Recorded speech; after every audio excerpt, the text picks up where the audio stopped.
Uterine fibroids nowadays it's become very common because suppose you take 10 women and you do an ultrasound for all the 10 women, around 2 or 3 women will be having a fibroid without they knowing. So how they know they have a fibroid? Usually, some people will be having heavy bleeding. Sometimes they will have pain.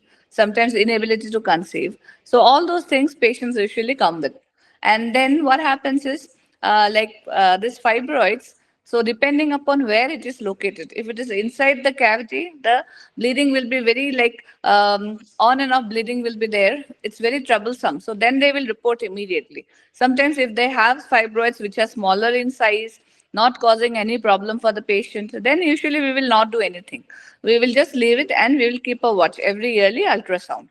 So then there are other kinds of fibroids, like little bigger in size or problematic for the patient. Then we will advise first initially what we do, we try to control the symptoms depending upon what the patient wants.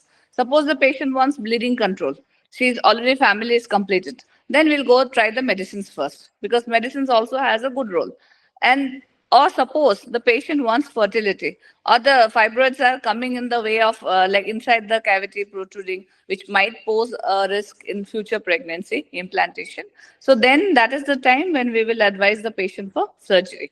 And if it is older women with multiple fibroids and bigger size, then what we advise is nearing menopausal age, we will advise hysterectomy because sometimes the recurrence rates also will be there. Once we remove after 2, 3 years, again this may regrow. That is why we advise the hysterectomy for older women.